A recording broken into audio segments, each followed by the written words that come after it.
The Whispering House on Blackwood Road. Part 1. The House That Shouldn't Exist. It was October of 1987. The small town of Ashford, Maine was the kind of place people forgot existed. A handful of houses sat along winding roads surrounded by endless forests. The nearest city was over 2 hours away. People there believed in simple things: hard work, church on Sundays, and staying away from Blackwood Road after sunset. Nobody could explain exactly why. They simply knew.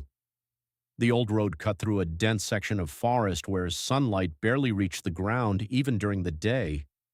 Children were warned never to wander there. Hunters refused to enter those woods. Even the local sheriff avoided patrolling that area at night. Whenever someone asked why, the older residents always gave the same answer: "Some things are better left alone." For decades, those words were enough, until Daniel Harper arrived. Daniel was 34 years old, a freelance writer, recently divorced, desperate for a fresh start. He had spent years writing articles for magazines in Boston, but after his marriage collapsed, he wanted somewhere quiet, somewhere isolated, somewhere cheap. Ashford seemed perfect. The real estate agent was eager to sell him an old property on the edge of town, a large Victorian house, 3 stories, 20 rooms, and unbelievably affordable. Too affordable. Daniel should have seen it as a warning. Instead, he saw opportunity. The house sat at the end of Blackwood Road, alone, surrounded by towering pine trees. Its dark windows stared out like empty eyes. The paint peeled from the walls. The roof sagged slightly, yet there was something strangely beautiful about it. The kind of beauty found in forgotten things. The real estate agent seemed nervous during the tour. His hands trembled. He kept checking his watch, and he refused to enter the basement. Daniel noticed. "Something wrong?" he asked. The man forced a smile. "No." "But?" The agent hesitated, then sighed. "People around here don't like this house." Daniel laughed. "Because it's old." The agent looked toward the forest.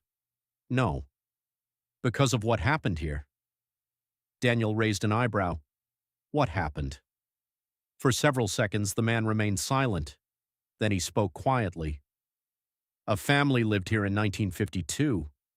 Husband, wife, 2 children. They disappeared." Daniel shrugged. "People disappear." "Not like this." The agent swallowed. "They vanished in a single night. No signs of struggle. No footprints. No bodies. Nothing." Daniel wasn't impressed. Small-town ghost stories existed everywhere. He had heard dozens before. Most were exaggerations, some were complete nonsense. The agent continued. Then another family moved in. They left after 3 weeks. After that, nobody stayed long. Daniel smiled. "You don't believe those stories, do you?" The man didn't answer.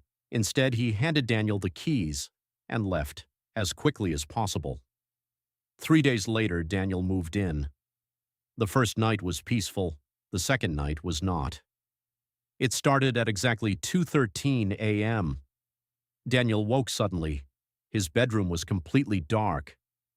At first, he thought a storm had awakened him, but there was no thunder, no rain, only silence, an unnatural silence. Then he heard it. A whisper, very faint, barely audible, coming from somewhere downstairs. Daniel sat upright, listening. The whisper continued, soft, slow, almost impossible to understand. His heart began racing. Someone was inside the house. That had to be the explanation. He grabbed a flashlight from the nightstand and headed toward the hallway. The old wooden floor creaked beneath his feet. The whisper grew louder, still impossible to understand, but definitely human. Step by step, Daniel descended the staircase. The beam of his flashlight swept across the darkness. Nothing, no movement, no intruder. Yet the whisper continued, now coming from the living room. Daniel entered carefully. The room was empty, completely empty. And suddenly, the whisper stopped. Instantly, as if someone had noticed him listening. The silence that followed felt wrong, heavy, watching. Daniel searched the entire first floor. Nothing. No open windows, no broken locks, no signs anyone had entered. Eventually, he convinced himself it had been a dream, a trick of exhaustion, nothing more. He returned to bed. But before falling asleep, he noticed something strange. Written on the fogged bedroom window were 3 words. Words that had not been there before. Words traced from the inside, as if a finger had written them. "Don't go below."